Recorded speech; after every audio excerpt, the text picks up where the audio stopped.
Hey everyone. Tonight we begin with something wonderfully mundane yet absolutely essential to medieval life. The humble miller, grinding grain while the world around him churned through plagues, wars, and social upheaval. So before you get comfortable, take a moment to like the video and subscribe, but only if you genuinely enjoy what I do here. And let me know in the comments where you're tuning in from and what time it is for you. It's always fascinating to see who's joining us from around the world. Now, dim the lights, maybe turn on a fan for that soft background hum, and let's ease into tonight's journey together. Picture this. You wake up every morning to the sound of rushing water and creaking wood. Your hands are permanently stained with flour dust, your back aches from lifting heavy grain sacks, and your entire livelihood depends on a wooden wheel that could break at any moment. This was the reality for Thomas Miller, whose very surname tells us exactly what he did for a living. In the year 1347, Thomas owned and operated a watermill on the River Wey in Surrey, England. But calling him just a miller would be like calling a modern CEO just a paper pusher. Thomas was businessman, engineer, politician, and community cornerstone all rolled into one flour-dusted package. The medieval mill wasn't just a building with a big wheel.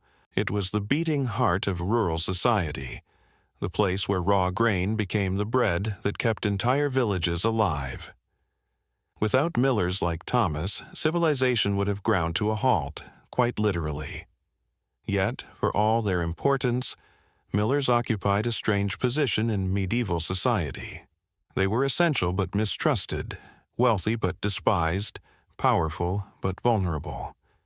Everyone needed them, but nobody particularly liked them. Thomas inherited his mill from his father, who had inherited it from his father before him. The Miller family had been turning grain into flour for 3 generations, each one adding improvements, expanding operations, and accumulating the kind of steady wealth that made other villagers simultaneously grateful and resentful. The mill itself was a marvel of medieval engineering, a testament to human ingenuity in an age when most technology was muscle-powered. The massive water wheel stood nearly 20 feet tall, its wooden paddles catching the river's flow and converting that natural energy into mechanical power. The wheel turned a horizontal shaft that connected to a series of wooden gears, each one carefully carved and fitted to transfer power upward to the grinding stones. These millstones, each weighing nearly a ton, had been quarried from specific rock formations in France and shipped across the channel at enormous expense. The bottom stone, called the bed stone, remained stationary while the top stone, the runner stone, spun above it. Between these two carefully shaped surfaces, grain was crushed into flour with a precision that no hand grinding could match. But the mill was more than machinery. It was also Thomas's home, workshop, and fortress. The thick stone wall served multiple purposes, protecting the valuable equipment inside while providing living quarters for Thomas and his family. The ground floor housed the grinding mechanism, with its constant rumble and vibration. The second floor served as storage for grain and flour, while the third floor contained the family's living space. Even there, the sound of the mill was inescapable, a rhythmic grinding that became the soundtrack of their lives. Thomas's day began before dawn, not because he was particularly industrious, but because the mill demanded it. Water levels changed throughout the day, and the early morning hours often provided the steadiest flow. He would descend the narrow wooden stairs, his feet knowing every creak and worn spot, and begin the daily ritual of inspection. The wooden gears needed to be checked for wear, the millstones examined for proper alignment, and the water channels cleared of debris that might have accumulated overnight. The river was both Thomas's greatest asset and his constant worry. Too little water, and the wheel wouldn't turn with sufficient power to grind properly. Too much water, especially during spring floods, and the mill could be damaged or destroyed entirely. Thomas had inherited not just the mill, but also detailed knowledge passed down through generations about reading the river's moods. He could tell by the sound of the water, the color of the current, and the behavior of the wheel whether conditions were optimal for grinding. By sunrise, Thomas would usually have the first customers arriving with their grain. Medieval law required that all grain be ground at the Lord's mill, a monopoly that guaranteed Thomas steady business, but also made him a target for resentment. Villagers had no choice but to bring their precious grain to him, pay his fees, and trust that he wouldn't cheat them in the process. This trust was often misplaced, as millers had developed numerous ways to skim a little extra profit from each transaction. The most common accusation against millers was false measure. Thomas had several sets of measuring containers, and switching between them could mean the difference between honest payment and significant profit. A slightly smaller measure for grain coming in, a slightly larger measure for flour going out, and the miller could accumulate substantial wealth over time. Some millers even had false bottoms in their measures, creating hidden compartments that allowed them to pocket grain without obvious theft. Thomas also controlled the quality of the grind, which gave him another avenue for profit. Fine flour commanded higher prices but required more time and careful attention. Coarse flour was quicker to produce but less valuable.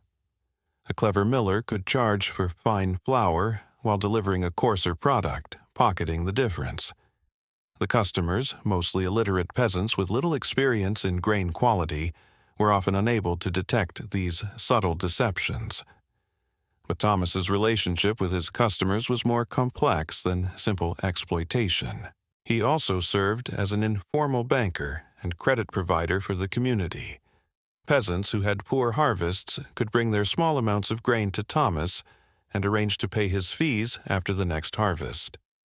This credit system was essential for survival in years of scarcity, when the choice might be between paying the miller immediately or feeding the family through winter. The mill also served as a social hub where news and gossip circulated as freely as flour dust. While waiting for their grain to be ground, customers would share information about weather, crops, politics, and local scandals. Thomas heard everything, from which farmers were struggling with their harvests to which nobles were planning new taxes. This information was valuable, allowing Thomas to anticipate business opportunities and potential problems. Medieval milling was seasonal work that followed the rhythm of the agricultural year. Spring brought the need to grind seed grain for planting, though this was usually a small portion of Thomas's business. Summer was relatively quiet, as most grain remained in storage awaiting harvest. Autumn was the busiest time, when the year's harvest needed to be processed and stored for winter consumption. Winter brought steady but smaller amounts of grain as families gradually consumed their stores. During peak harvest season, Thomas might work 18-hour days, the mill running constantly as farmers brought wagon loads of grain. The work was physically demanding, requiring constant lifting of heavy sacks, monitoring of the grinding process, and maintenance of the equipment. Thomas employed 2 apprentices during busy periods, young men learning the trade while providing essential labor. These apprentices lived in the mill, sleeping in small chambers near the machinery, their dreams filled with the constant sound of grinding stone. The technical challenges of milling were considerable. The millstones needed to be perfectly balanced and aligned, with the running stone floating just above the bedstone, with a gap thin enough to crush grain, but not so thin that the stones ground against each other. This gap, called the dress, required constant adjustment as the stones wore down through use. Too wide, and the grain wouldn't be properly crushed. Too narrow, and the stones would heat up, potentially burning the flour and creating sparks that could ignite the grain dust that coated every surface. Dressing the stones was a specialized skill that Thomas had learned from his father through years of apprenticeship. The surface of each stone was covered with precisely cut grooves called furrows, which helped move the grain outward from the center while creating the cutting action that actually ground the material. These furrows wore down over time and needed to be recut periodically, a process that required the miller to shut down operations for days, while skilled stonecutters worked to restore the proper pattern. The mill's location on the river also made it vulnerable to various natural disasters. Spring floods could wash away the dam that directed water to the wheel, or deposit so much silt that the water channels became blocked. Ice could damage the wheel during harsh winters, while drought could leave the mill completely inoperative. Thomas maintained relationships with carpenters, stonemasons, and other craftsmen who could repair damage quickly, but major problems could shut down the mill for weeks. Beyond the technical challenges, Thomas faced constant legal and political pressures. The mill operated under a complex web of regulations, taxes, and obligations that could change without notice. The local lord collected rent for the mill site. The king's tax collectors demanded their share of profits, and the church expected donations proportional to Thomas's success. Failure to meet any of these obligations could result in fines, confiscation, or worse. The mill's monopoly status also made it a target for theft and vandalism. Desperate peasants might break into the mill at night to steal flour, while competitors might sabotage equipment to create opportunities for alternative grinding arrangements. Thomas employed a watchman during particularly tense periods, but the mill's isolation made it difficult to protect completely. Despite these challenges, Thomas's mill generated substantial wealth by medieval standards. A successful miller like Thomas might own several properties, maintain substantial grain stores, and even lend money to local farmers and merchants. This wealth came with social status, but also with suspicion and resentment from those who viewed millers as parasites living off the essential work of farming. The stereotype of the dishonest miller was so pervasive in medieval culture that it appeared regularly in literature, songs, and popular stories. Chaucer's Canterbury Tales featured a miller who was explicitly described as a thief and cheat, while various folk tales portrayed millers as greedy tricksters who grew fat while honest farmers struggled.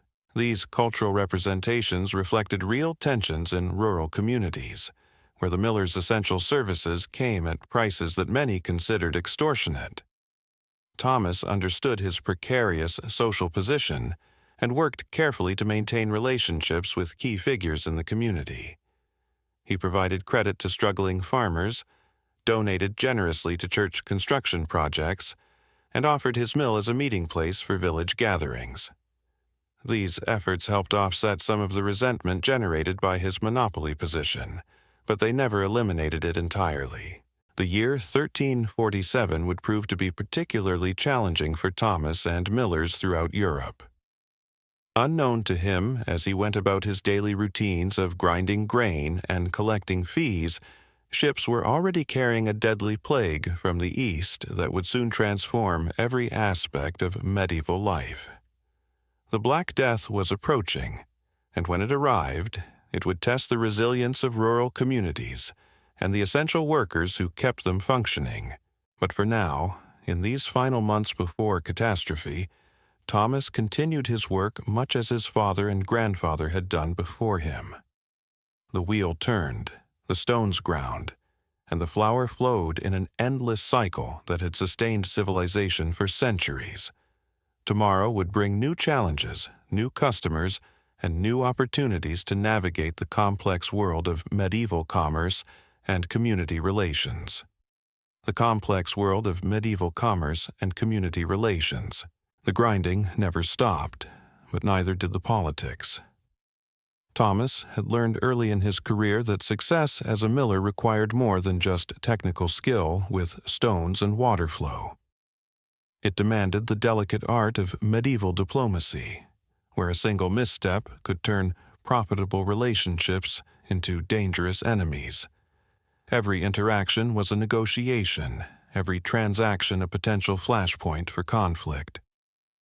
Consider the morning when Sir Geoffrey de Montfort arrived at the mill, not as a customer, but as an investigator. The Lord's steward had received complaints about short measures and suspicious flour quality. Thomas watched from the grinding floor as the steward's men examined his measuring containers, tested the weight of flour sacks, and questioned his apprentices about daily operations. One apprentice, nervous and eager to please, mentioned the different sets of measures Thomas kept for various purposes. The questioning stretched for hours while the mill sat idle, water flowing uselessly past the motionless wheel. Other customers gathered outside, their grain sacks heavy on their shoulders, watching the proceedings with expressions that mixed curiosity with barely concealed satisfaction. Here was the wealthy miller being brought down to their level, subjected to the same scrutiny and suspicion they faced in their daily lives. Thomas navigated the investigation with practiced calm, explaining each set of measures as necessary for different types of grain and different grinding requirements. Barley required different handling than wheat, oats needed special attention, and rye demanded its own approach.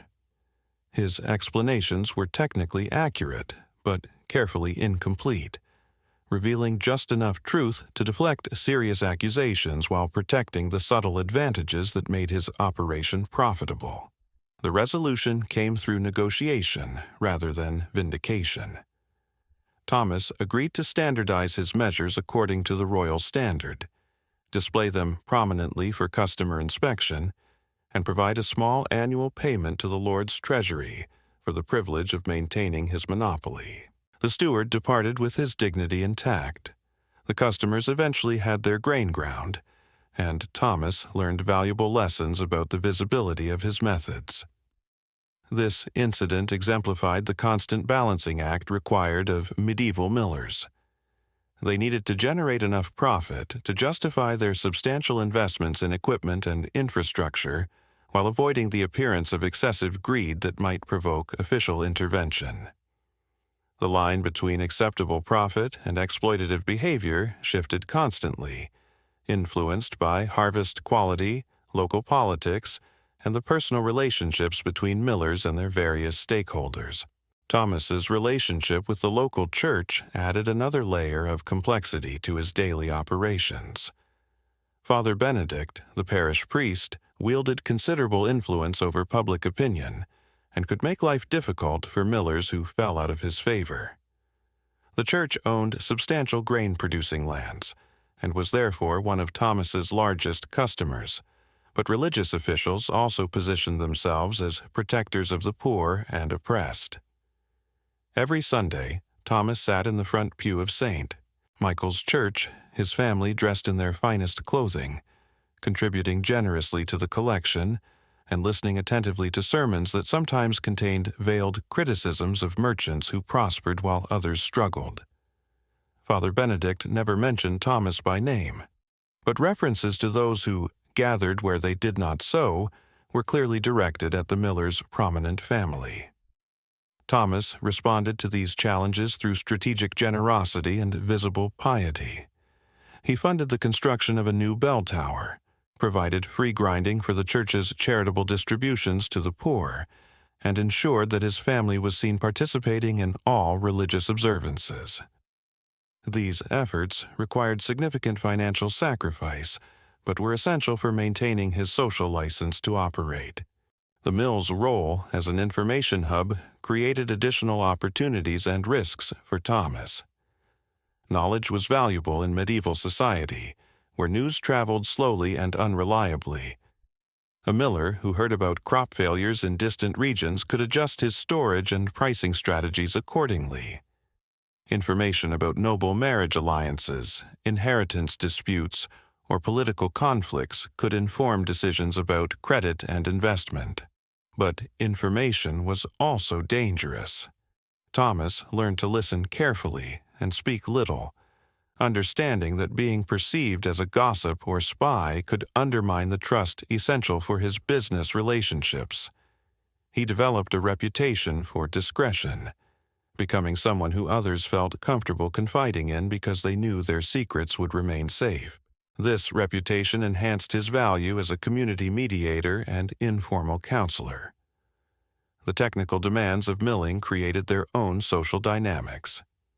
Thomas's expertise with millstone maintenance, water management, and grain processing made him valuable beyond his immediate community. Other millers consulted him about technical problems, while farmers sought his advice about grain storage and quality assessment. This expertise enhanced his status but also created obligations to share knowledge and assistance. The apprenticeship system at the mill reflected broader patterns of medieval social organization. Young men from farming families sought positions as millers' apprentices, seeing the trade as a path to economic advancement and social mobility. Thomas carefully selected apprentices based on intelligence, physical strength, and family connections, understanding that these young men would eventually become his competitors or allies in the broader milling community. Training an apprentice was a substantial investment that required years of patient instruction and gradual responsibility increases. Apprentices began with basic tasks like cleaning equipment and moving grain sacks, gradually advancing to operating the mill machinery and interacting with customers. The most promising apprentices might eventually establish their own mills or marry into miller families, creating networks of professional relationships that spanned entire regions. The seasonal nature of milling work created distinct rhythms that shaped Thomas's family life and social relationships. During harvest season, the mill operated continuously, requiring Thomas and his apprentices to work in shifts around the clock. Family meals were hurried affairs, social visits were postponed, and even church attendance became irregular as the demands of processing grain took precedence over other obligations. Winter brought different challenges and opportunities. With less grain to process, Thomas had time for equipment maintenance, stone dressing, and business planning. This was also the season for visiting other mills, attending markets, and strengthening relationships with the suppliers and customers. Winter evenings provided rare opportunities for family time when Thomas could teach his sons about mill operations and share stories of the trade's history and traditions. The mill's economic success created expectations and obligations that extended far beyond Thomas's immediate family. Relatives sought loans, employment, and business opportunities, while community members expected charitable contributions and public service. Thomas served on the village council, mediated disputes between farmers, and provided emergency credit during difficult times, all while maintaining the delicate balance between generosity and self-preservation. Weather remained the ultimate arbiter of Thomas's fortunes, despite all his skill and planning. A severe drought could halt operations for months, while excessive rainfall might damage the mill's structure or wash away the dam that directed water to the wheel. Thomas studied weather patterns with the intensity of a scholar, understanding that his ability to predict and prepare for climatic variations often determined the difference between prosperity and disaster. The mill's strategic location on the River Way provided advantages, but also vulnerabilities that Thomas had to constantly monitor and manage. Upstream activities could affect water flow and quality, while downstream developments might alter the river's course or create competing claims for water rights. Thomas maintained relationships with other riverside property owners, participating in informal networks that managed shared resources and resolved conflicts over water usage.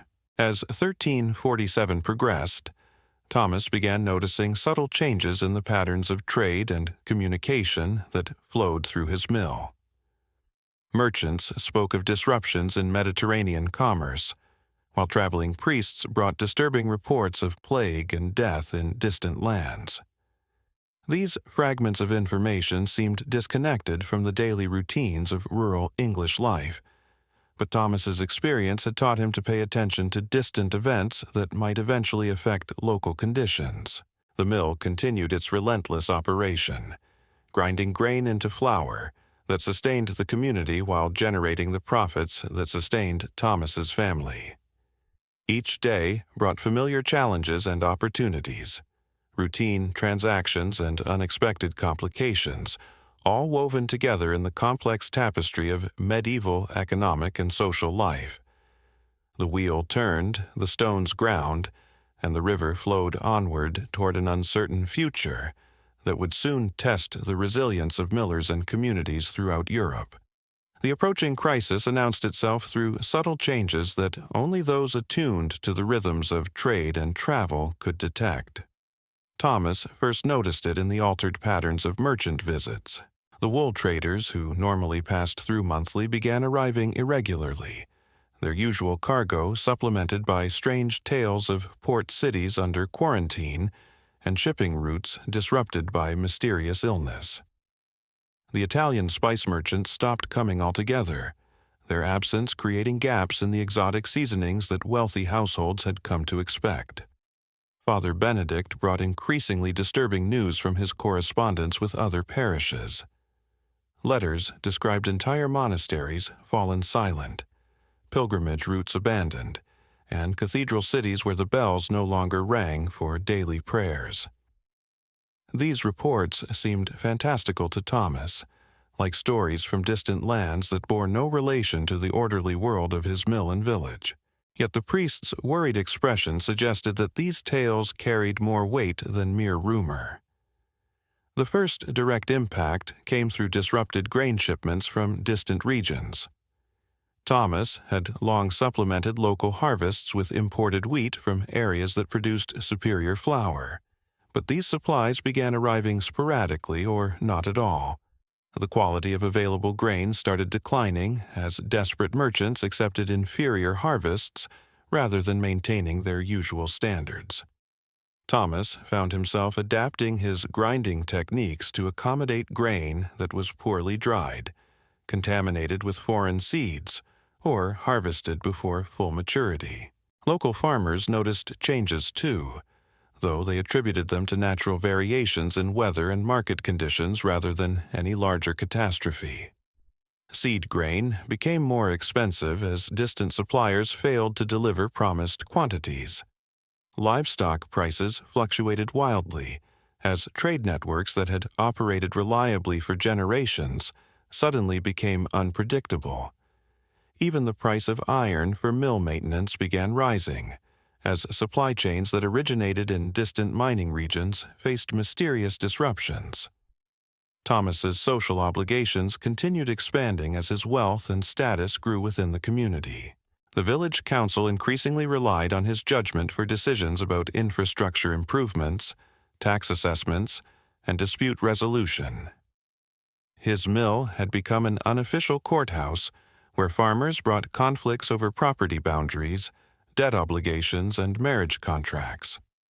Thomas found himself mediating between stubborn personalities while trying to maintain neutrality that would preserve his business relationships with all parties. The responsibility was both flattering and burdensome. Thomas possessed no formal legal training, yet his education through practical business experience had given him insights into human nature and negotiation that proved valuable in resolving disputes. His decisions carried weight because his economic success demonstrated practical wisdom, but they also created precedents that might bind him in future conflicts. Every ruling risked alienating someone whose grain business was essential to the mill's profitability. Marriage negotiations for Thomas's eldest daughter, Margaret, illustrated the complex social calculations that governed medieval family life. As the daughter of a successful miller, Margaret attracted suitors from merchant families, minor nobility, and ambitious craftsmen seeking to improve their social standing through advantageous marriage.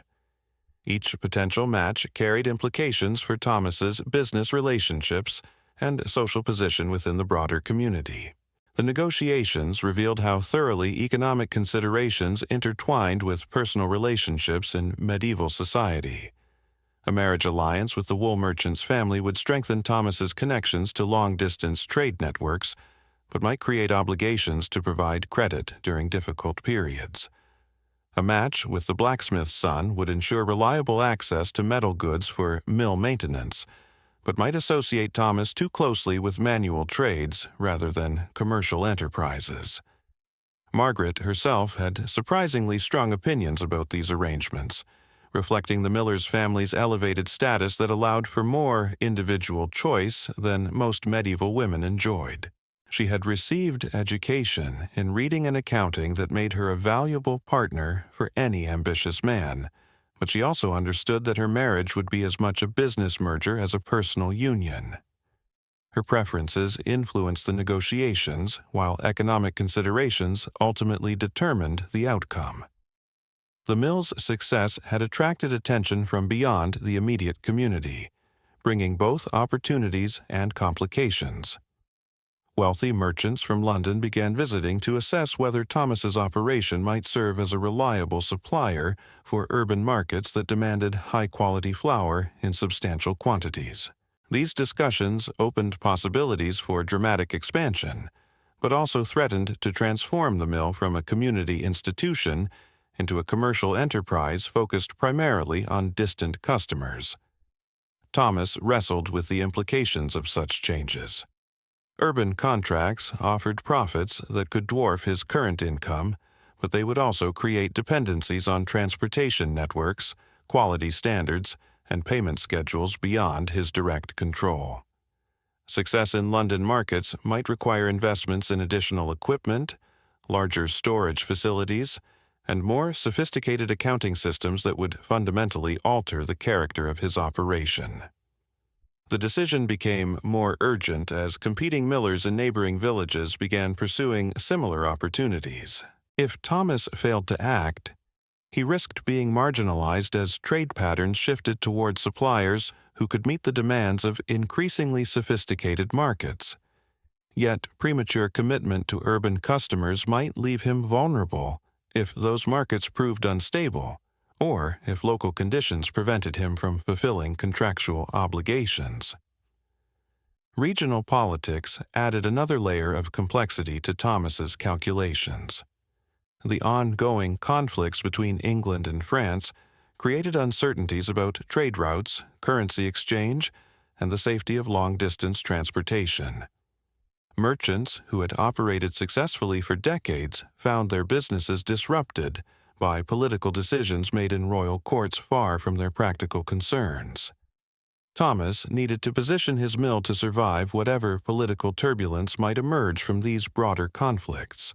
The apprenticeship system at Thomas's mill reflected these changing conditions as young men arrived with increasingly diverse backgrounds and ambitions. Traditional apprentices from farming families were joined by sons of urban merchants seeking to understand rural production, younger sons of minor nobility looking for profitable careers, and even foreign craftsmen fleeing disruptions in their home regions. This diversity enriched the mill's knowledge base, but also created tensions between different cultural expectations and working methods.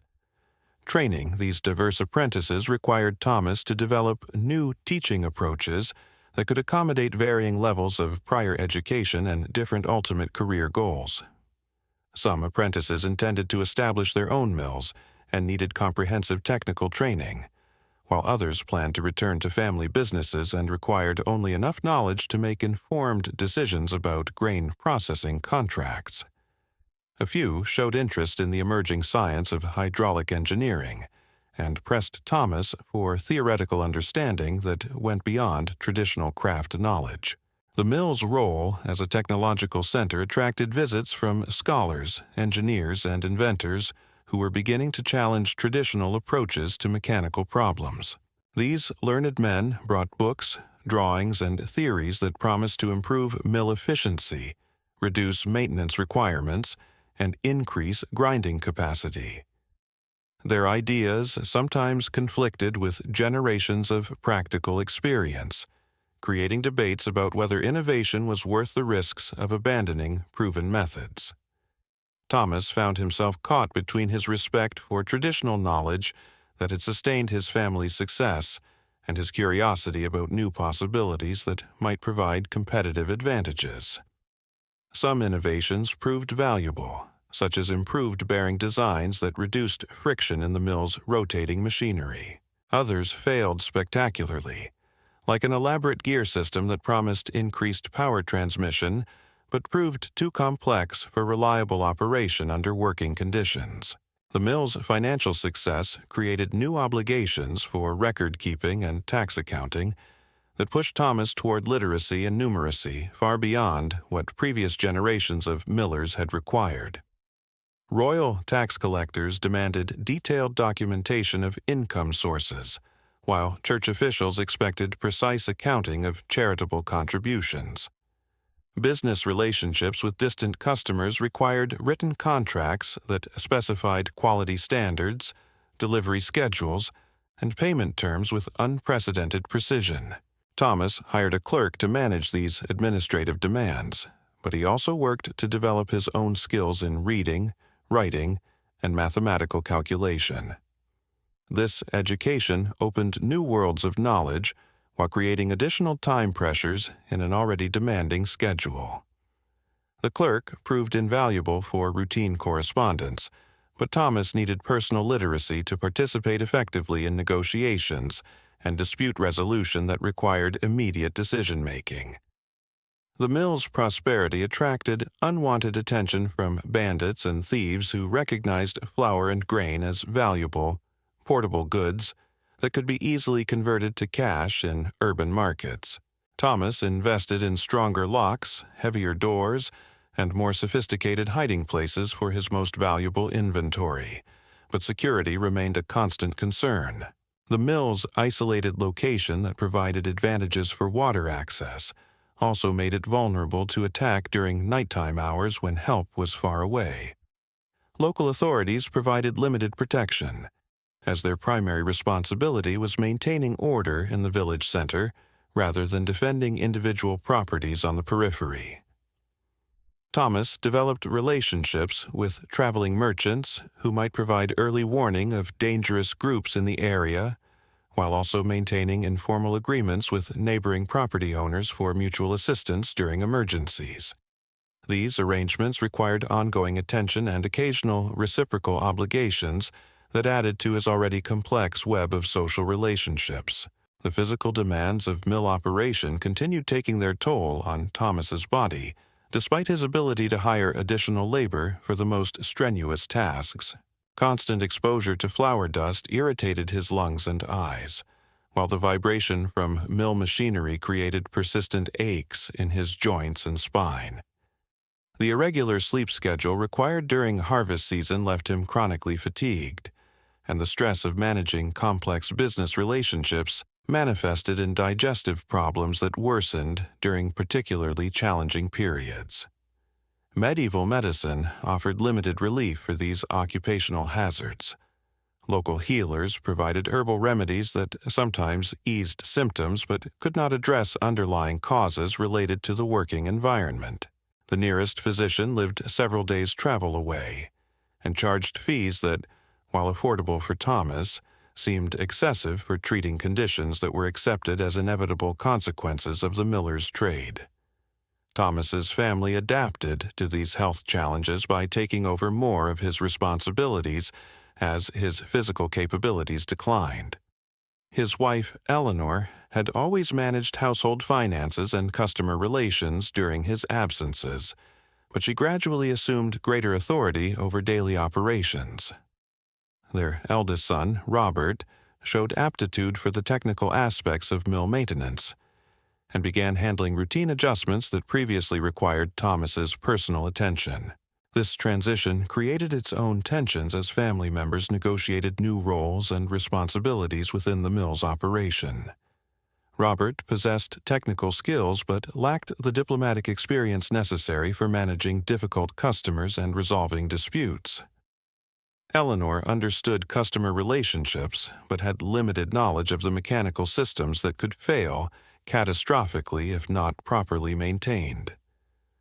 Thomas needed to balance his desire to retain control with his recognition that the mill's long-term success required effective delegation of authority. The approaching winter of 1347 promised to be particularly challenging as the accumulated effects of disrupted trade, uncertain harvests, and political instability began converging on rural communities throughout England.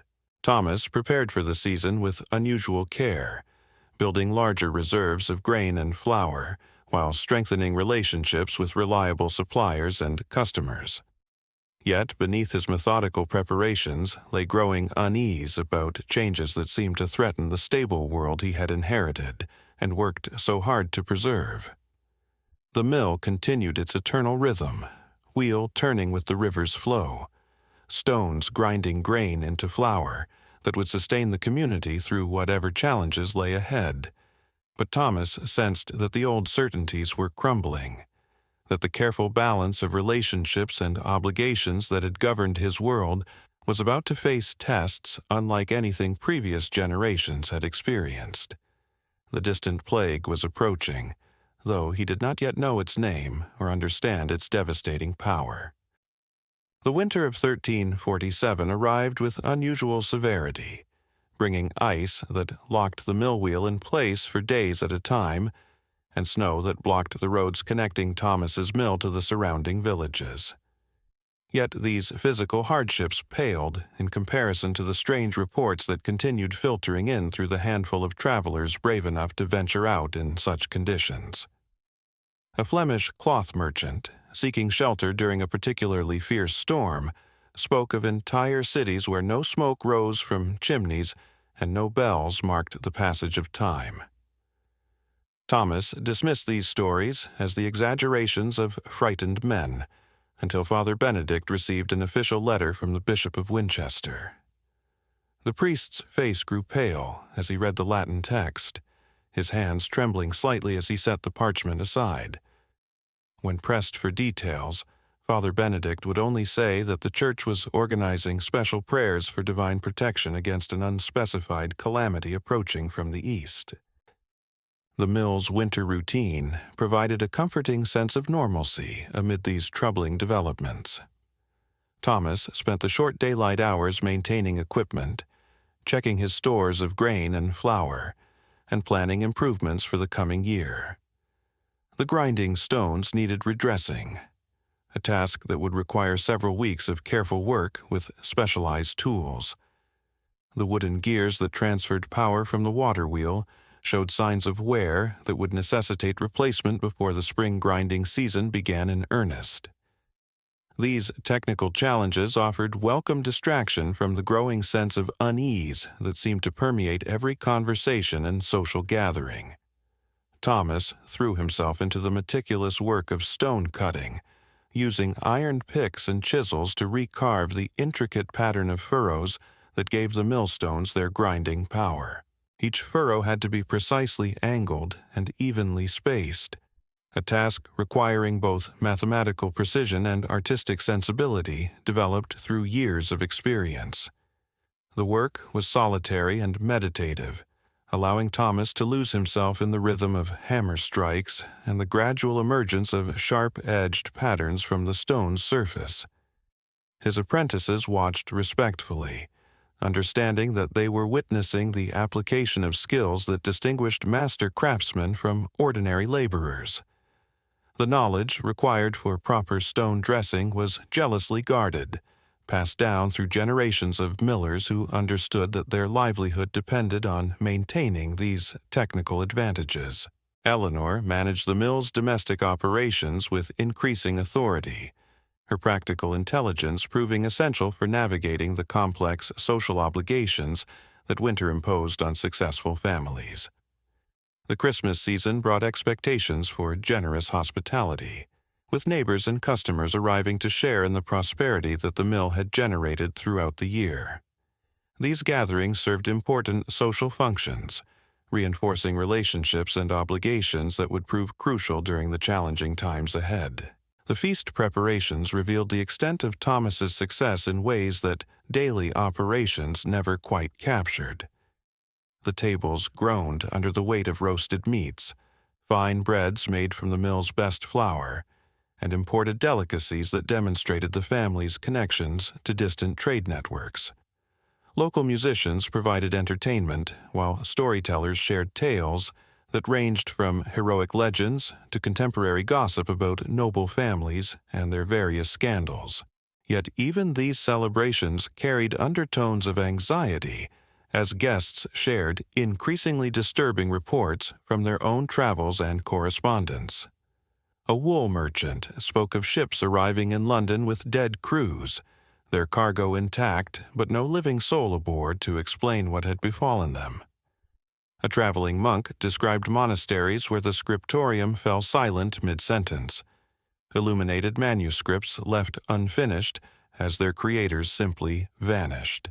Thomas found himself studying his guests with new attention, noting which ones appeared healthy and vigorous versus those who seemed pale or complained of unusual fatigue. The wine flowed freely, loosening tongues and encouraging the sharing of information that might otherwise remain hidden, but it also made it difficult to distinguish between reliable reports and the fevered imaginings of frightened minds.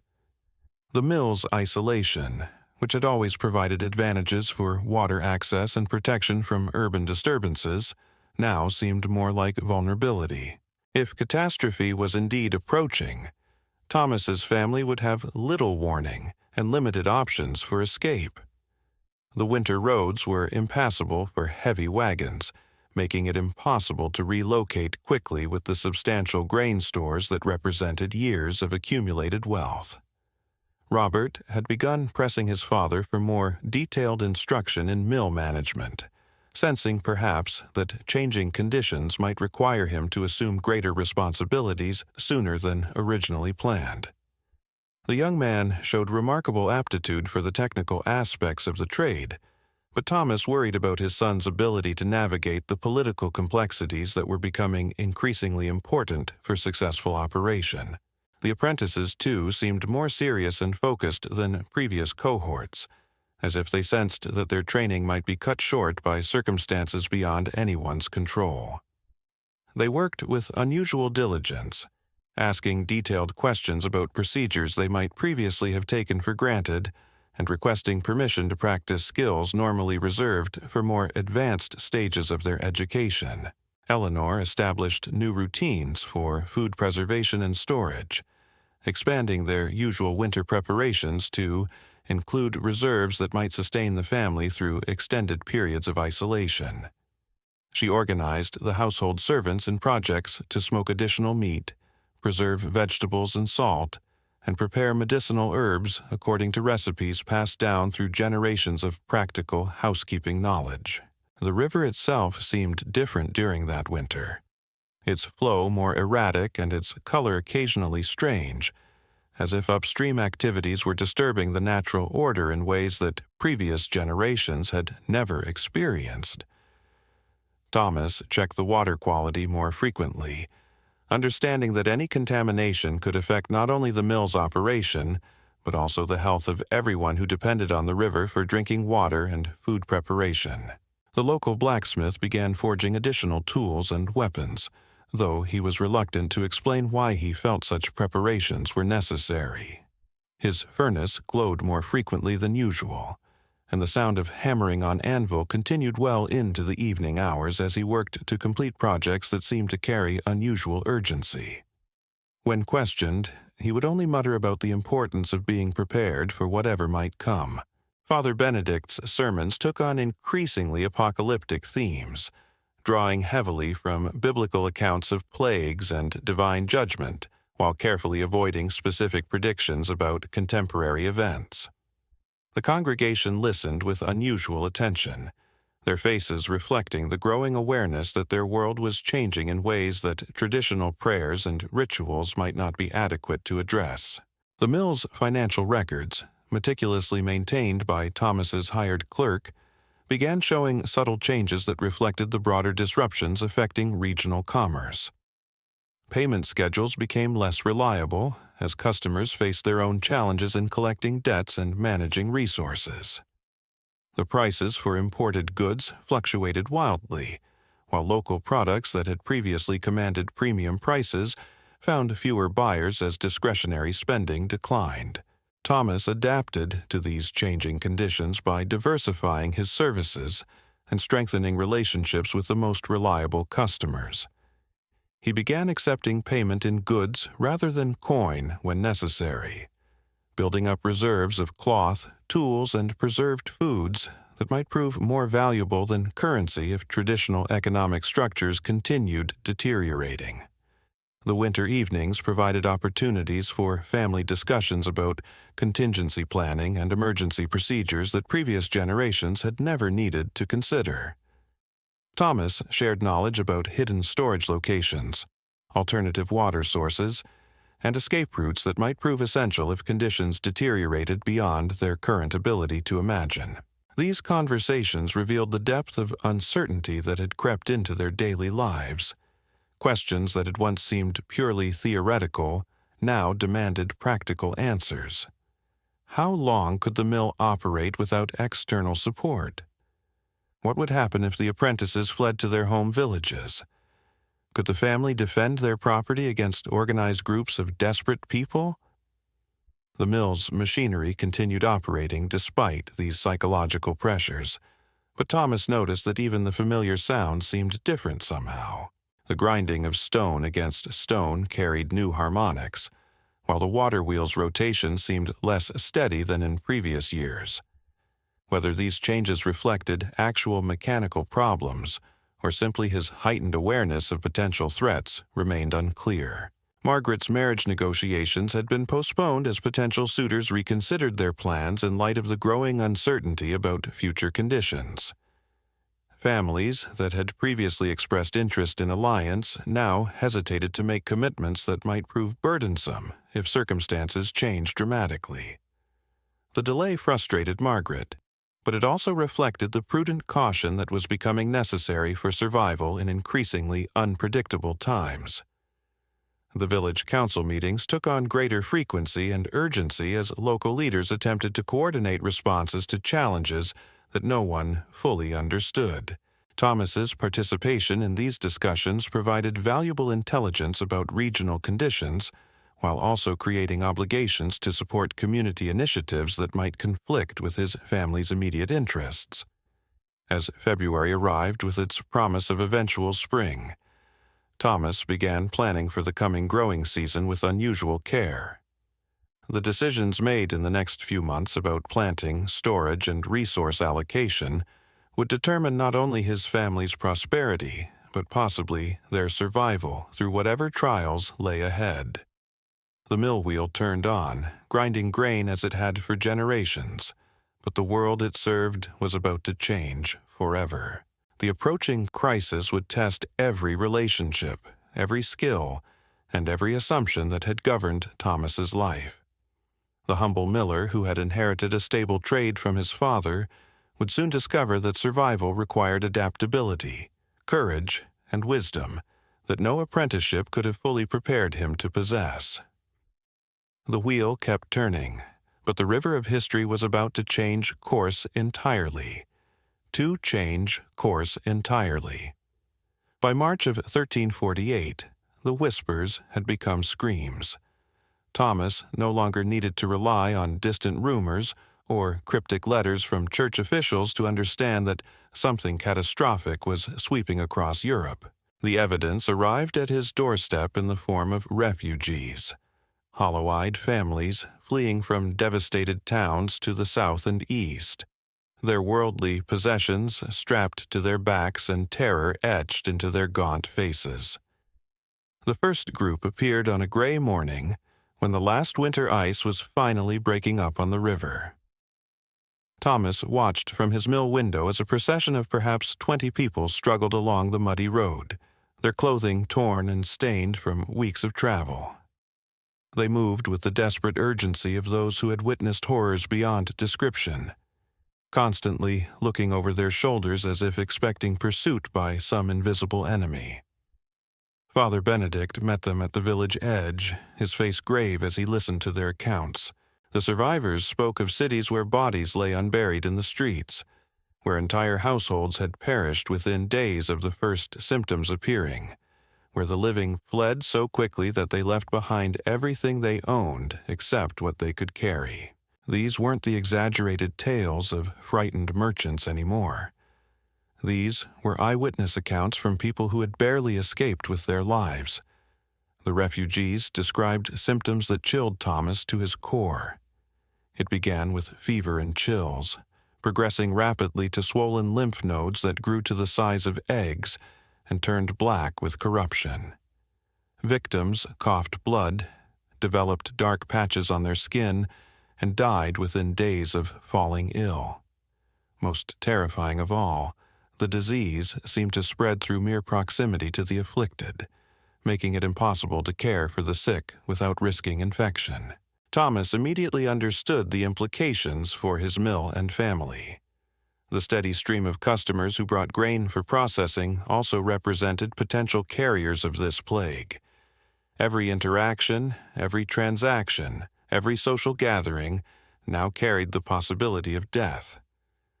The mill's role as a community hub, which had been the foundation of his family's prosperity, had suddenly become their greatest vulnerability. Eleanor took charge of implementing protective measures with the same methodical efficiency she had always applied to household management. She restricted access to the living quarters above the mill, requiring all business to be conducted on the ground floor where contact could be minimized. She prepared herbal remedies based on traditional recipes for fighting fever and infection, though everyone understood that these folk medicines might prove inadequate against a plague that had already devastated sophisticated medical centers in distant cities. The mill's operations had to continue despite the growing danger, as the community's need for flour became even more critical during times of crisis. Thomas developed new procedures for handling grain deliveries that minimized direct contact between his workers and customers. Payment was left in designated locations rather than passed hand to hand, while grain sacks were allowed to sit for several days before processing to reduce the possibility of contamination. These precautions created their own problems as the modified procedures slowed operations and frustrated customers already stressed by the deteriorating situation. Some farmers accused Thomas of using the plague fears as an excuse to reduce service while maintaining full prices, while others demanded immediate processing of their grain because they feared having to return for multiple trips. Every decision required balancing disease prevention against business necessity and community relations. The apprentices faced the most difficult choices of all. Their families in distant villages sent urgent messages begging them to return home before travel became impossible, while Thomas needed their labor to maintain mill operations during this critical period. One by one, they began departing for their home communities, leaving Thomas increasingly dependent on his own family and a handful of local workers who had nowhere else to go.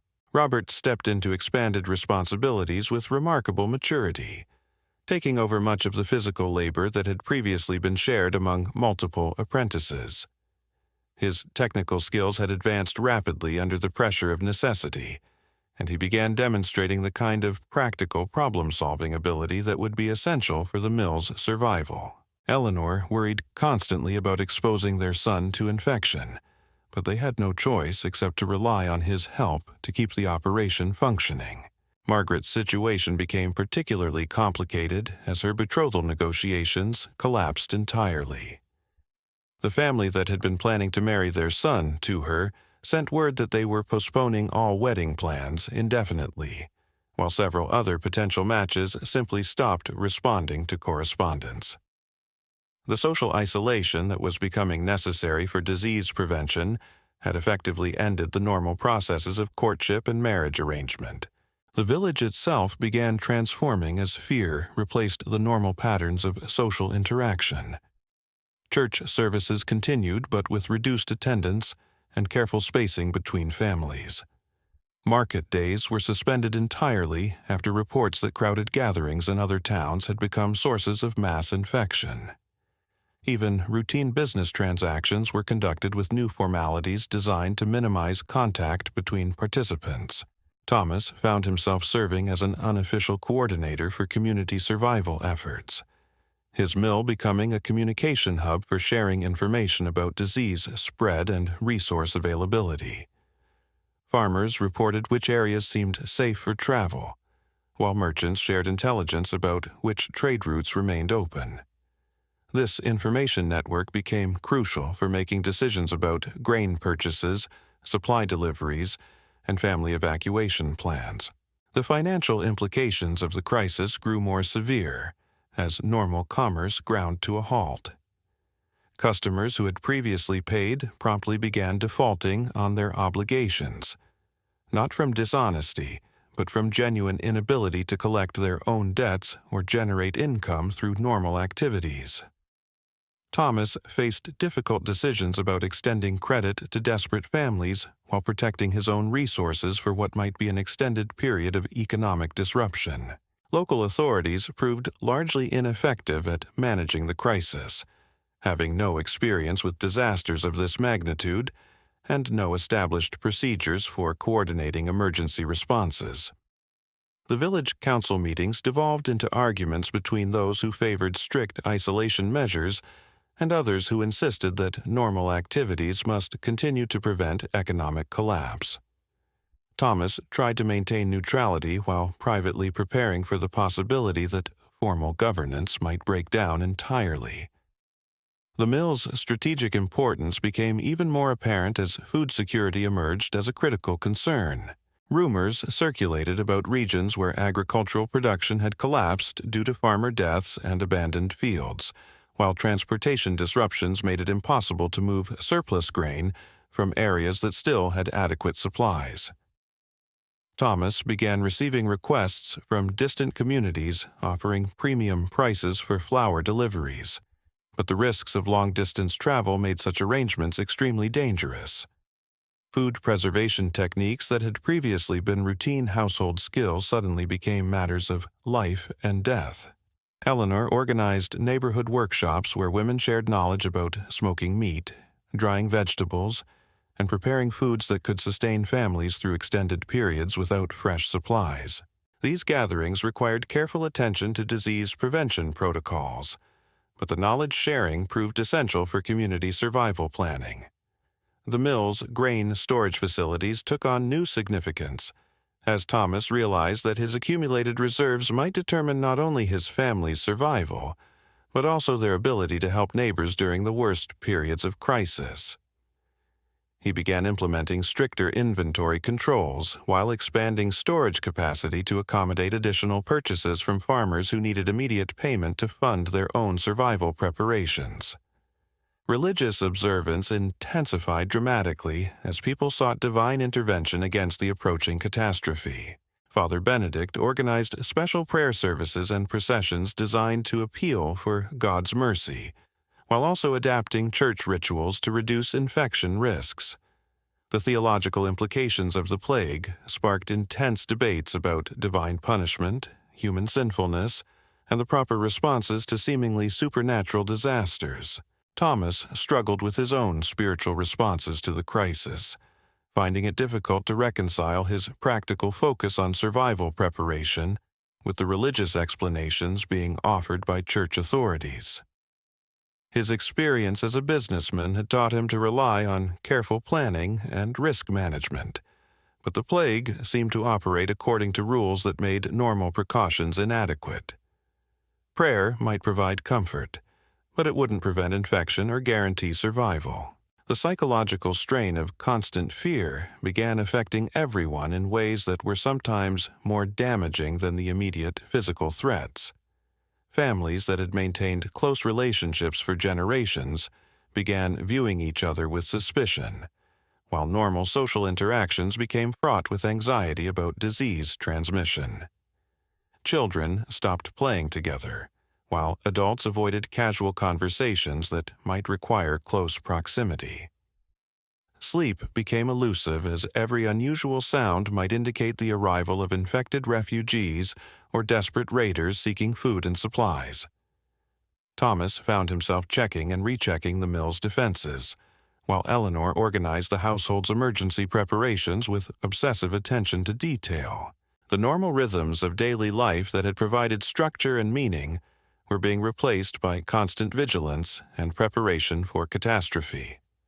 The mill's machinery continued operating with mechanical reliability that contrasted sharply with the chaos affecting every aspect of human society.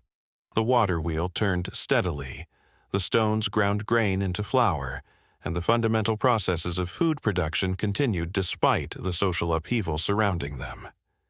This continuity provided both comfort and irony, as the tools that had sustained civilization for centuries remained functional while the civilization itself seemed to be crumbling. News from London brought particularly disturbing reports about the plague's impact on urban areas, where crowded conditions and poor sanitation created ideal circumstances for disease transmission. The capital's population was reportedly declining rapidly as those with means fled to rural estates, while the poor remained trapped in infected neighborhoods with no resources for escape. These urban refugees were beginning to appear in the countryside, bringing with them both disease and desperate competition for limited resources. Thomas began considering evacuation plans for his own family, though the logistics of relocating while maintaining the mill's operations presented seemingly impossible challenges. The mill represented not only their source of income, but also years of accumulated wealth in the form of equipment, buildings, and grain stores. Abandoning these assets might ensure short-term survival, but would leave them destitute and dependent on charity in an increasingly hostile world. The arrival of spring brought both hope and new anxieties as the planting season approached. Farmers needed grain for seed, but they also feared that normal planting activities might expose them to infection from contaminated soil or infected workers. Some fields were left entirely unplanted as families fled or died, while others received only minimal cultivation from survivors struggling to maintain basic agricultural production. Thomas found himself making increasingly difficult decisions about resource allocation and business operations. Each customer interaction carried infection risks, but the mill's continued operation was essential for community survival. Each grain purchase depleted their reserves, but might prevent starvation in the coming winter.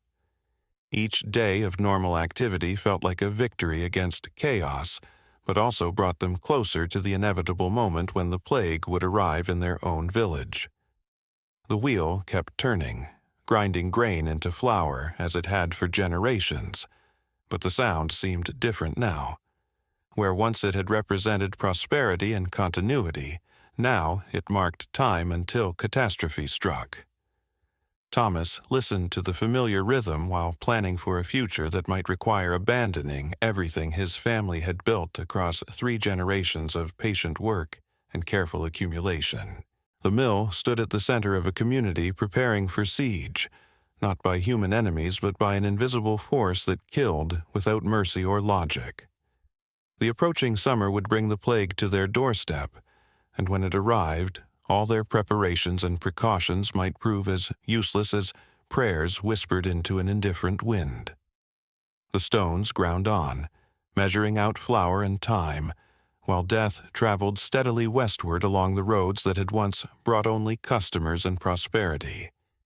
The summer of 1348 brought an unnatural quiet to the countryside around Thomas's mill. Birds sang less frequently, and those that did seemed to choose more distant perches. The very air felt heavier, laden with more than the usual humidity of the season. Even the river's flow appeared different to Thomas's experienced eye, though he couldn't quite articulate what had changed. Perhaps it was simply the weight of expectation, the knowledge that each passing day brought them closer to an encounter with forces beyond their understanding or control. Thomas had always prided himself on his ability to read the subtle signs that predicted changes in weather, water levels, and seasonal patterns. These skills had served him well for decades, allowing him to anticipate problems before they became crises and to optimize his mill's operations according to natural rhythms that most people never noticed. But the signs he observed during those summer months of 1348 belonged to no familiar pattern. They spoke of disruption on a scale that made his traditional knowledge seem inadequate. The refugees continued arriving, though in smaller numbers now as the available escape routes became increasingly dangerous. Those who did reach the village brought increasingly desperate tales of complete social collapse in the regions they had fled. Government officials had abandoned their posts, leaving entire districts without any form of organized authority. Markets had closed permanently as merchants either died or fled, while the complex networks of credit and trade that sustained medieval commerce simply evaporated under the pressure of universal catastrophe. These accounts forced Thomas to reconsider fundamental assumptions about the stability of the social order that had provided the framework for his family's success. The mill operated within a web of legal obligations, customary rights, and mutual dependencies that assumed the continued existence of predictable institutions. Lords collected rents, kings enforced laws, and churches provided spiritual guidance according to patterns that had persisted for centuries. But what happened when lords died without heirs, when royal authority collapsed under the weight of crisis, when entire dioceses fell silent? The practical implications of these questions became apparent as Thomas struggled to maintain normal business relationships in increasingly abnormal circumstances. Customers who had paid promptly for years suddenly defaulted on their obligations, not from dishonesty but because the economic structures that enabled payment had simply ceased to function. Suppliers disappeared without explanation, leaving Thomas uncertain whether they had died, fled, or simply chosen to abandon commercial activities in favor of subsistence survival. Eleanor proved remarkably adaptable to these changing conditions, drawing upon practical skills and social intelligence that formal education could never have provided. She established new networks of informal exchange with neighboring women, trading flour for preserved meat, household goods for medicinal herbs, and information for protection. These relationships operated outside the formal economy that was collapsing around them, creating alternative systems of mutual support that might prove essential for long-term survival. The mill's role in these emerging networks highlighted both its value and its vulnerability. As one of the few remaining sources of processed flour in the region, Thomas found himself besieged by desperate requests from communities whose own mills had been abandoned or destroyed. The temptation to accept premium payments for distant deliveries was enormous, but each such transaction required travel through areas that might be infected or controlled by desperate groups willing to use violence to obtain food supplies. Robert's development during this crisis period was remarkable to witness. The young man, who had begun the year as an apprentice, learning basic mill operations, had transformed into a skilled craftsman capable of handling complex mechanical problems and difficult customer negotiations. The pressure of circumstances had accelerated his education in ways that normal apprenticeship could never have achieved, though Thomas worried about the psychological costs of forcing such rapid maturation. The village's defensive preparations reflected the growing recognition that civil authority might prove inadequate when serious challenges arose.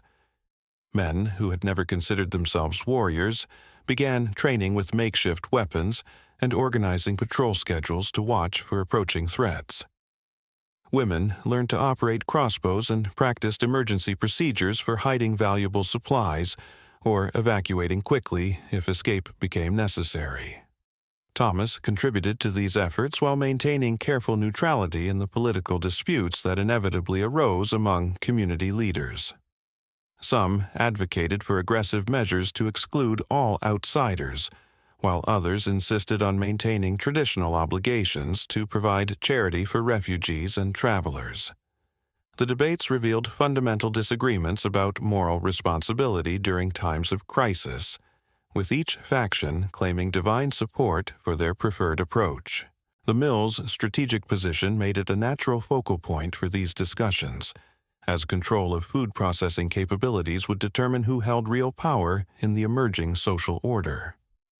Thomas walked a careful line between cooperation and independence, contributing to collective security while preserving his family's ability to make autonomous decisions about their own survival. This balance required constant attention and occasional compromises that tested his moral principles. The physical demands of maintaining mill operations with reduced labor forced Thomas to confront his own limitations more directly than ever before. The chronic pain that had plagued him for years became more severe under the stress of increased workload and constant anxiety. His hands, already gnarled from decades of handling rough stone and heavy machinery, developed new problems that made fine manipulation difficult and sometimes impossible. Eleanor assumed greater responsibility for the detailed work that required steady hands and precise control, learning skills that had traditionally been reserved for men in the milling trade. Her natural intelligence and careful observation allowed her to master techniques quickly, though the physical demands of mill operation tested her endurance in ways that household management never had.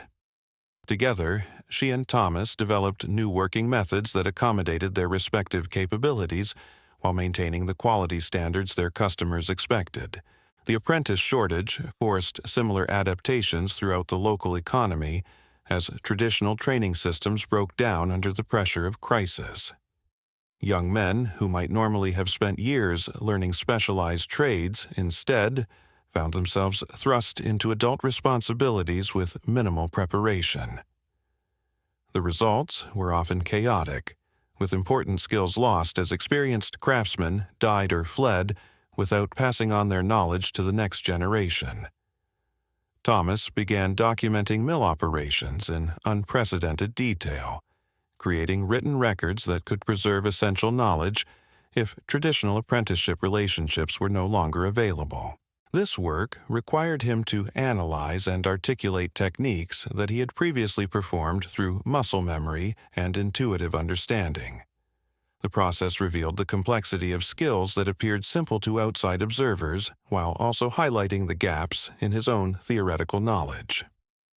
The social isolation imposed by disease prevention measures created unexpected psychological challenges that proved as difficult to manage as the physical threats. Humans are fundamentally social creatures, and the breakdown of normal interaction patterns left people struggling with loneliness, depression, and anxiety that manifested in various destructive behaviors. Some turned to excessive drinking, while others became obsessed with religious observances or developed paranoid delusions about their neighbors' intentions. Thomas noticed these patterns in himself as well as others, finding that prolonged stress and isolation were affecting his judgment and emotional stability in subtle but concerning ways. Decisions that should have been straightforward became agonizing deliberations, while minor setbacks triggered disproportionate anger or despair. He began forcing himself to maintain regular schedules and familiar routines as a way of preserving mental equilibrium during the chaos. The mill's grain reserves took on almost mythical significance, as food security became the primary measure of wealth and power. Thomas found himself calculating and recalculating their supplies with obsessive precision, trying to balance current consumption against future needs in a situation where normal planning assumptions no longer applied. How long would the grain last if they shared with desperate neighbors? What if transportation disruptions prevented new deliveries for an entire year? What if the mill itself became inoperative due to mechanical failure or military attack? These calculations revealed uncomfortable truths about the mathematics of survival during extended crises. Even substantial reserves could be depleted quickly if shared too generously, while hoarding resources might provoke violent retaliation from those facing starvation. Thomas struggled with moral obligations that conflicted with practical necessities, seeking guidance from religious teachings that seemed inadequate for addressing such extreme circumstances. Father Benedict's sermons during this period reflected similar struggles with theological questions that had no clear answers in traditional doctrine. How should Christians respond to plagues that seem to strike the righteous and wicked alike? What obligations did survivors have toward those who were suffering? When did prudent self-preservation cross the line into sinful selfishness? The priests' visible uncertainty about these fundamental questions undermined confidence in religious authority just when people most needed spiritual guidance. The mill's mechanical systems continued functioning with remarkable reliability, despite the social chaos surrounding them. The waterwheel turned steadily, the gears transferred power efficiently, and the millstones ground grain into flour according to physical laws that remained unaffected by human catastrophe. This consistency provided a strange comfort during periods when everything else seemed unpredictable, though it also highlighted the contrast between natural order and human disorder. Thomas began paying closer attention to these mechanical rhythms, finding in them a kind of meditation that helped calm his anxieties about factors beyond his control. The steady sound of grinding stone became a mantra that anchored him to immediate realities when his mind wanted to spiral into fearful speculation about future possibilities. The mill's operations provided structure and purpose during times when broader social structures were collapsing into chaos. The approaching harvest season brought both hope and apprehension as Thomas contemplated the challenges of processing what might be the year's most crucial crop. Many fields had been left unplanted or inadequately tended due to the disruptions of spring, suggesting that grain supplies would be severely limited during the coming winter. Competition for milling services would be intense, while the risks associated with handling grain from potentially infected areas had never been higher. Thomas began developing contingency plans for various scenarios that might unfold during harvest time. If the plague reached their village before grain processing was complete, how could they maintain operations while protecting their workers?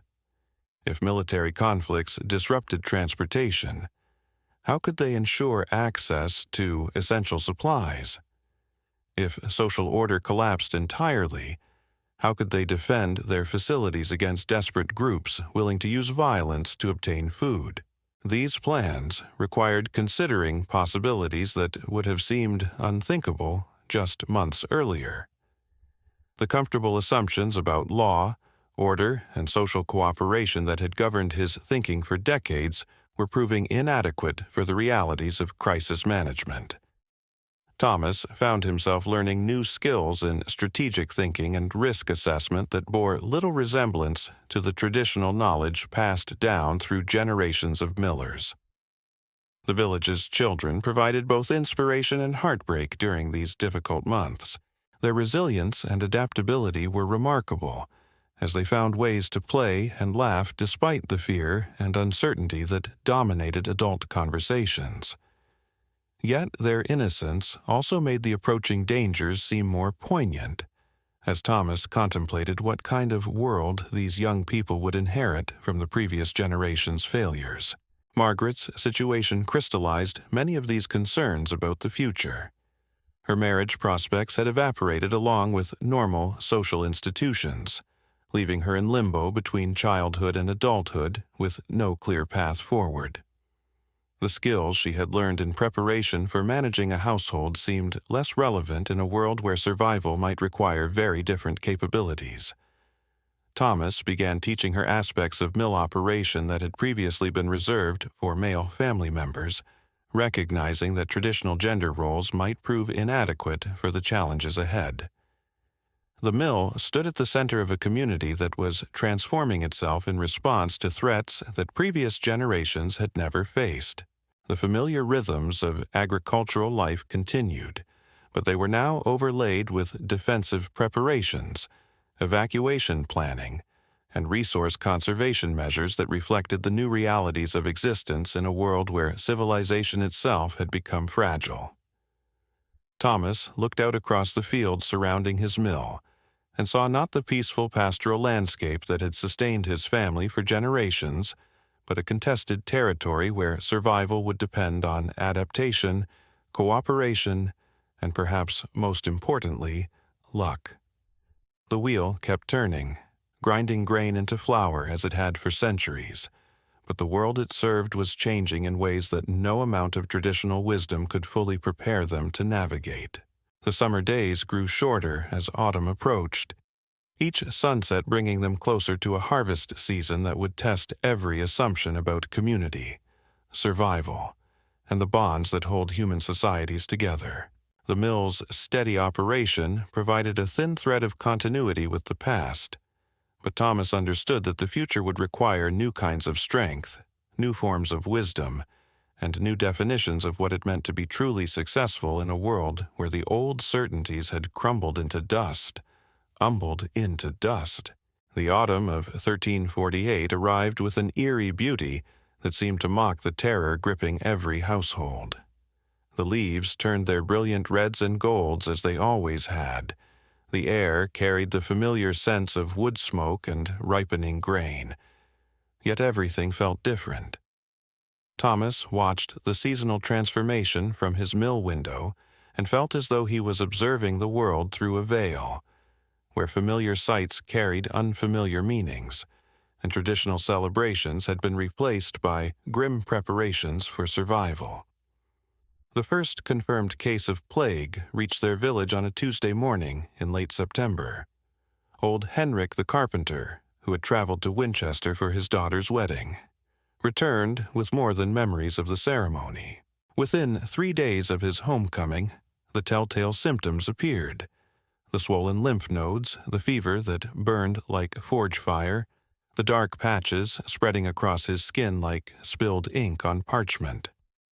His wife sent word to Father Benedict, who arrived with holy oils and prayers, but everyone understood that divine intervention seemed increasingly selective in its application. Thomas felt the collective breath-holding that gripped the village as news of Henrik's condition spread from house to house. The carpenter lived only a quarter-mile from the mill, close enough that his frequent visits for grain grinding had created numerous opportunities for contact. Eleanor immediately began reviewing every recent interaction, trying to calculate exposure risks with the same methodical precision she applied to household accounting. Had Henrik touched the grain sacks? Had he handled the same measuring tools? Had his breath contaminated the flour dust that settled on every surface? The mill's operations took on an almost ceremonial quality, as Thomas implemented increasingly elaborate purification rituals designed more for psychological comfort than practical disease prevention. Every surface was scrubbed with vinegar and salt. Grain sacks were left to air in sunlight for prescribed periods, and customers were required to conduct business from designated distances that probably provided little actual protection, but created the illusion of safety through systematic procedure. Henrik died on a Saturday evening, his passing marked by the tolling of the church bell that had announced births, marriages, and deaths in the village for generations. But this death felt different from those natural transitions that punctuated normal community life. This was the sound of an enemy taking its first victim, a declaration that the invisible war had finally reached their doorstep. Father Benedict conducted an abbreviated funeral service with minimal attendance, the mourners standing far apart from each other like scattered stones rather than the close-knit gathering that would normally surround a grieving family. The psychological impact of Henrik's death rippled through the village with effects that proved more immediately damaging than the disease itself. Neighbors who had shared tools and conversation for decades suddenly viewed each other as potential carriers of infection. Children were forbidden from playing together, while adults conducted necessary business with elaborate protocols designed to minimize contact. The natural human impulses toward mutual support and community solidarity were being systematically suppressed by fear of contamination. Thomas found himself caught between competing moral obligations that seemed impossible to reconcile satisfactorily. His mill provided essential services that the community needed for survival, yet continuing operations meant exposing his family to infection risks that grew more severe with each passing day. Closing the mill would protect his loved ones, but might condemn neighbors to starvation if they couldn't obtain flour elsewhere. Every decision required weighing abstract principles against immediate consequences, with no clear guidance from traditional sources of moral authority.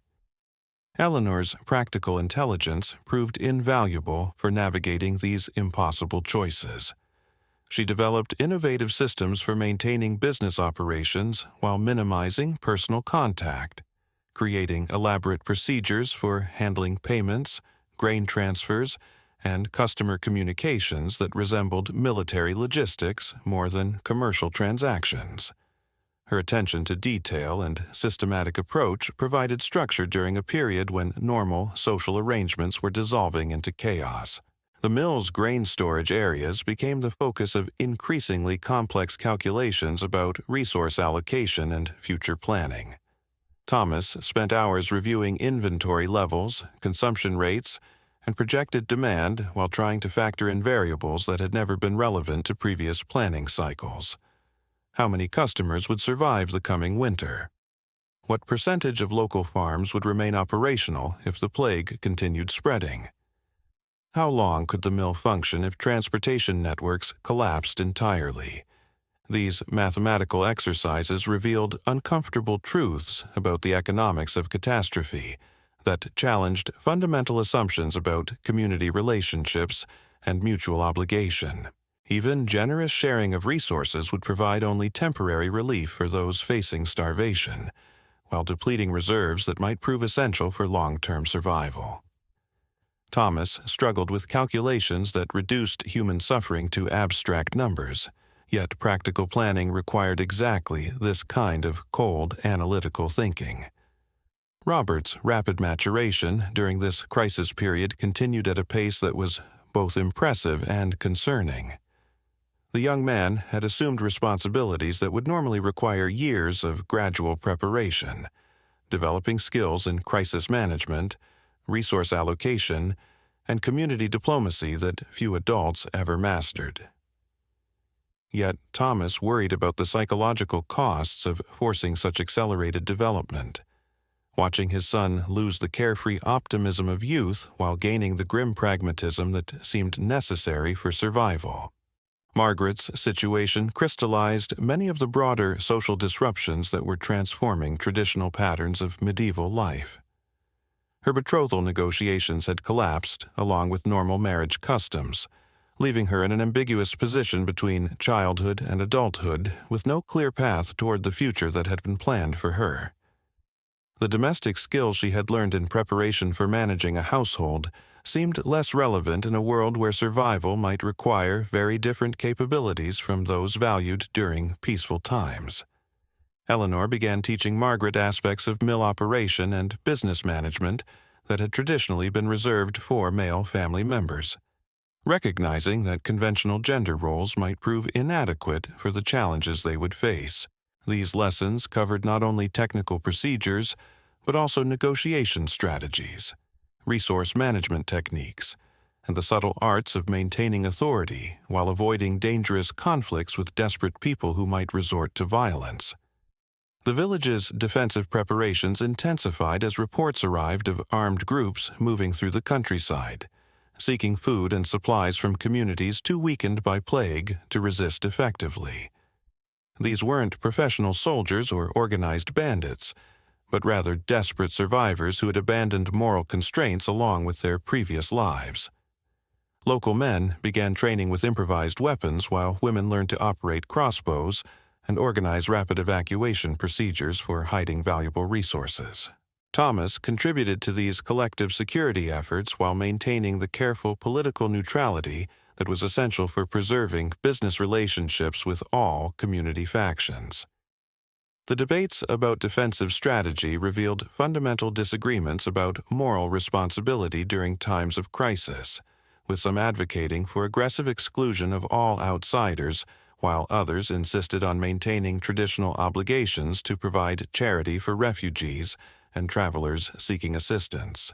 The mill's strategic importance in these discussions highlighted both its value as a community resource and its vulnerability as a target for those who understood the control of food processing capabilities would determine real power in any post-catastrophe social order. Thomas walked an increasingly narrow line between cooperation with community defense initiatives and preservation of his family's autonomy to make independent decisions about their own survival strategies. Father Benedict's sermons during this period reflected the theological struggles that accompanied social breakdown, as traditional religious teaching seemed inadequate for addressing moral questions that had no clear answers in established doctrine. The priest's visible uncertainty about fundamental issues of divine justice, human obligation, and spiritual response to catastrophe undermined confidence in religious authority precisely when people most desperately needed spiritual guidance and comfort. The mill's mechanical systems continued operating with remarkable consistency, despite the human chaos surrounding them, providing a strange anchor of reliability during periods when everything else seemed unpredictable and threatening. The steady rhythm of grinding stone became a meditation that helped Thomas maintain psychological equilibrium while processing decisions that would have seemed unthinkable during normal times. The approaching winter took on almost apocalyptic significance, as Thomas contemplated the challenges of maintaining operations during the coldest months when food supplies would be most crucial and transportation most difficult. The harvest had been severely disrupted by plague deaths and social chaos, suggesting that grain supplies would be limited precisely when demand would be highest and alternative sources least available. Thomas began developing increasingly detailed contingency plans for various scenarios that might unfold during the coming months, each more challenging than anything his family had previously faced. These plans required considering possibilities that challenged every assumption about law, order, and social cooperation that had provided the framework for 3 generations of successful mill operation. The village's children continued playing their games and creating small moments of joy despite the fear that dominated adult conversations, their resilience serving as both inspiration and heartbreak for parents who understood the dangerous world these young people were inheriting. Their adaptability was remarkable, yet their innocence made the approaching challenges seem even more poignant as Thomas contemplated what kind of future awaited them.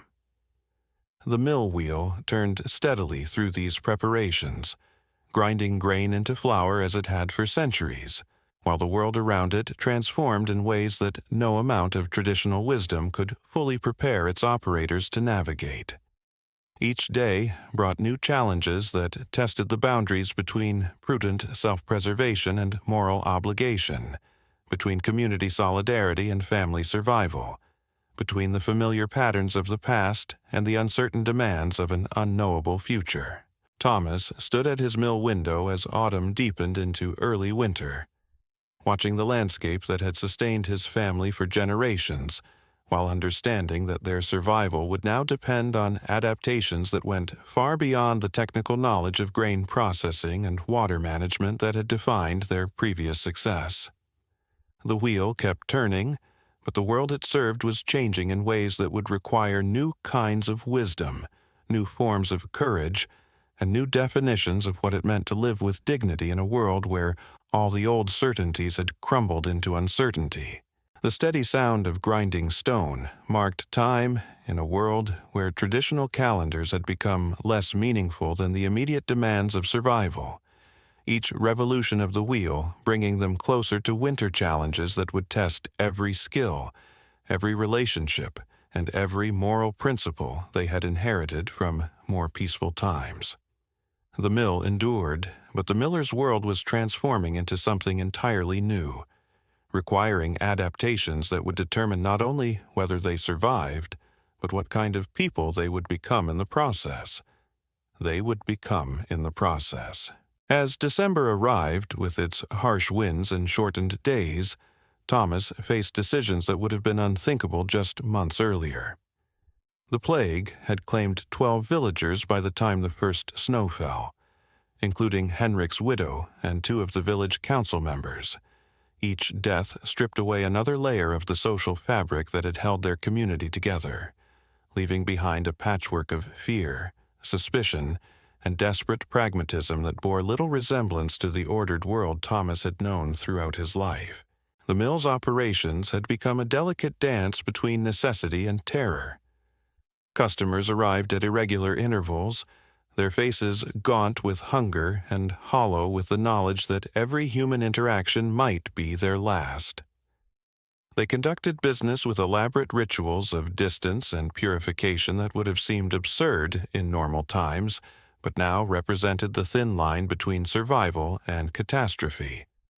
Payment was left on designated stones, grain sacks were positioned at predetermined locations, and conversations were shouted across gaps that made meaningful communication nearly impossible. Eleanor had transformed their living quarters into a fortress of isolation, creating barriers and protocols that governed every aspect of daily life within the mill. Food was prepared with obsessive attention to cleanliness, water was boiled longer than tradition required, and clothing was subjected to purification procedures that consumed precious fuel but provided essential psychological comfort. She moved through these routines with the same methodical precision she had once applied to seasonal preservation tasks, understanding that survival now depended on treating every surface, every object, every breath of air as potentially contaminated. The grain reserves that had once represented comfortable security now loomed as both salvation and burden, their careful management requiring calculations that kept Thomas awake through long winter nights. Each sack ground meant depleting stores that might prove irreplaceable if spring planting failed or transportation networks collapsed entirely. Yet refusing to provide flour condemned neighbors to starvation, while potentially provoking violent retaliation from desperate people who had abandoned normal moral constraints along with their previous lives. Robert's transformation during these months was both remarkable and heartbreaking to witness.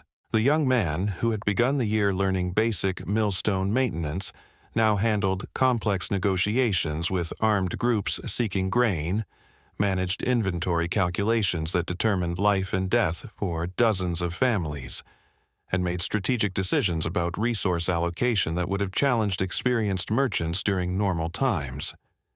His rapid maturation came at the cost of innocence that could never be recovered. Yet Thomas understood that these harsh lessons might prove essential for survival in whatever world emerged from the current chaos. The village's defensive preparations had evolved from amateur enthusiasm into grim professionalism as the reality of external threats became undeniable.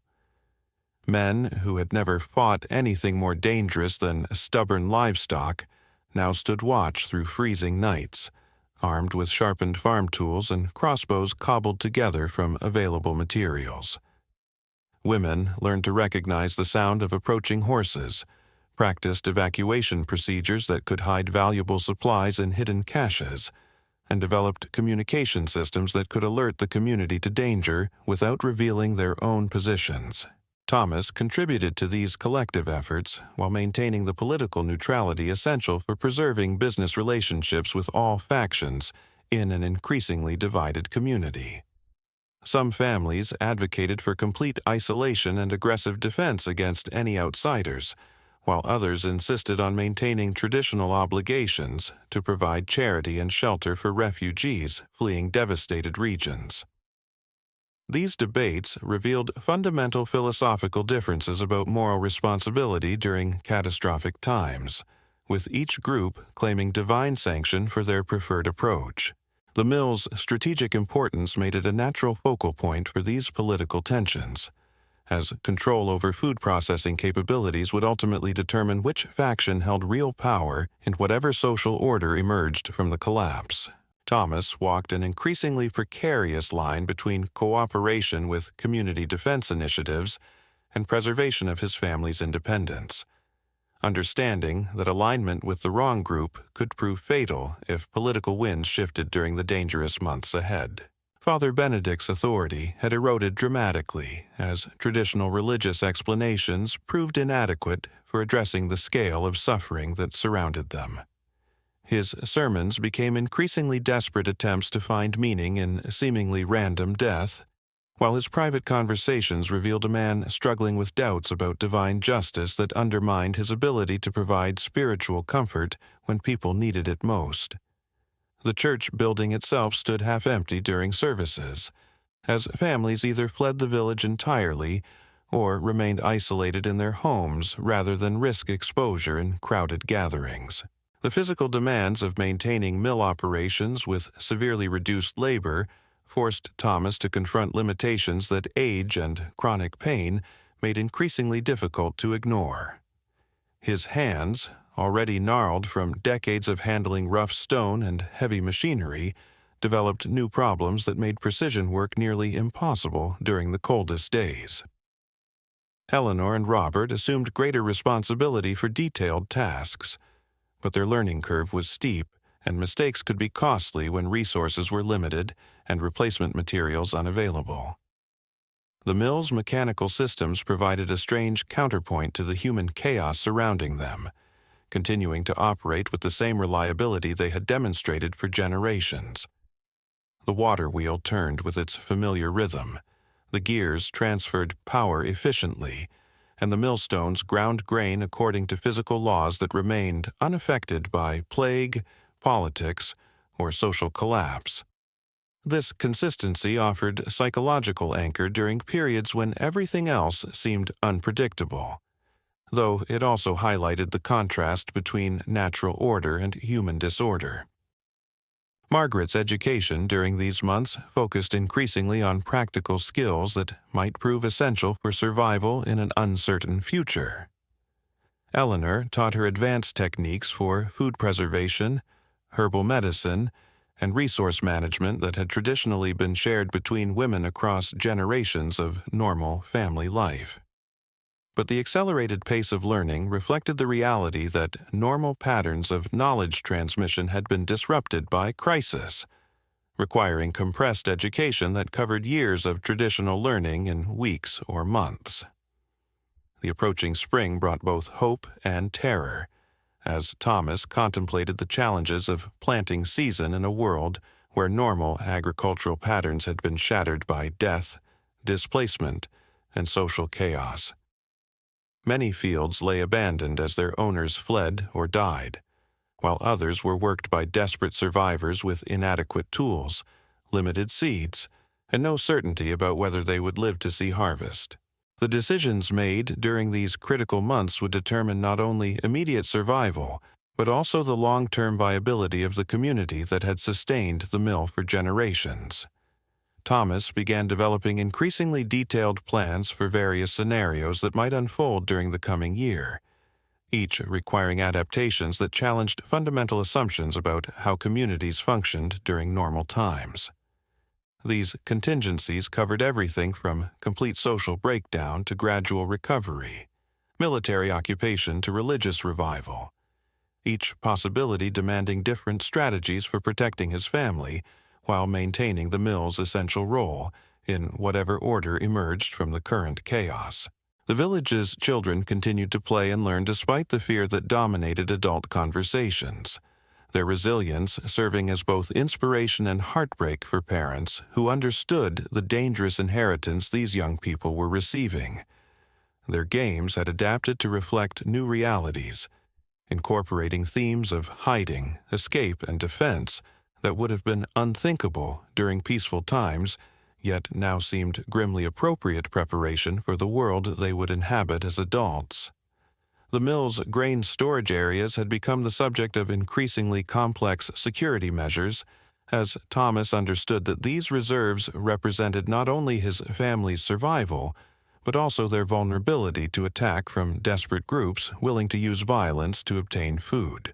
He developed elaborate concealment systems, false walls and hidden compartments that could protect essential supplies, while maintaining the appearance of normal inventory levels for those who might be gathering intelligence about available resources.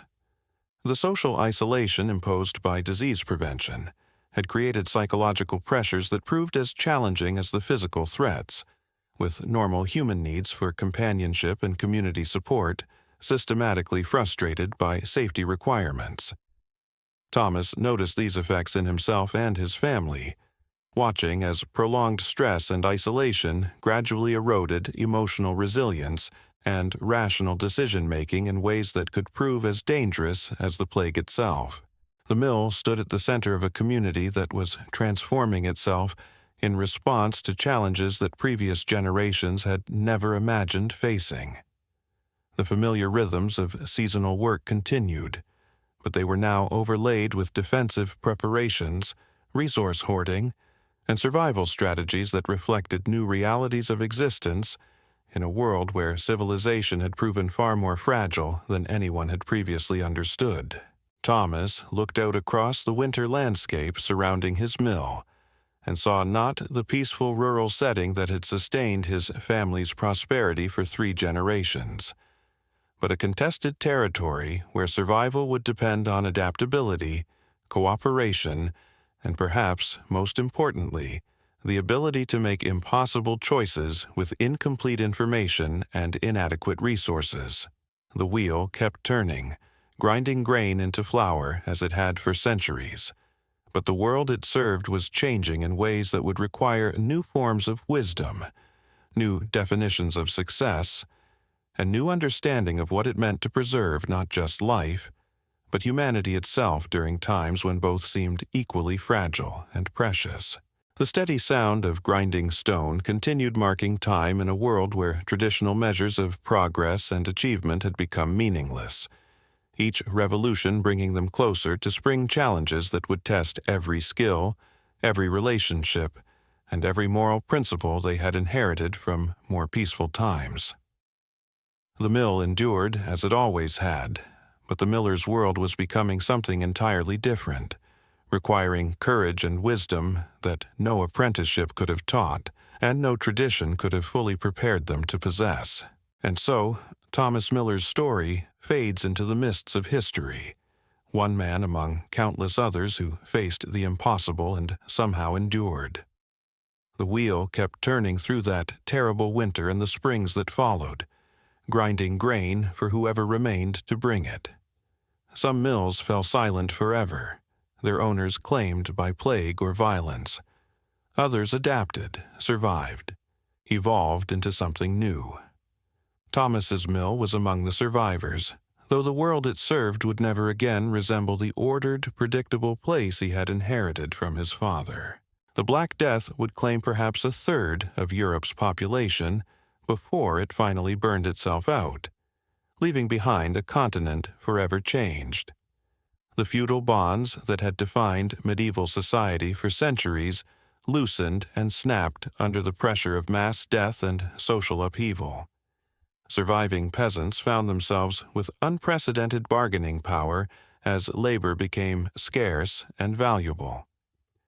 The rigid hierarchies that had seemed eternal proved as fragile as morning frost. Thomas Miller and his family were among the lucky ones, if luck is what you call the ability to make impossible choices and live with their consequences. His mill continued operating through the worst years, providing the flour that kept his community alive while extracting the profits that ensured his own survival. Whether that makes him a hero or simply a survivor depends on your perspective, and perhaps on how comfortable you are with the mathematics of catastrophe. The steady rhythm of grinding stone that had marked time through humanity's darkest hours reminds us that even when civilizations crumble, the fundamental needs of life persist. People still need bread. Rivers still flow. Wheels still turn. And somewhere, always, there are those willing to tend the machinery that keeps the world fed, one grain at a time. Rest well, and may your dreams be filled with the gentle sound of water wheels turning and stones grinding, as they have for centuries past and centuries yet to come.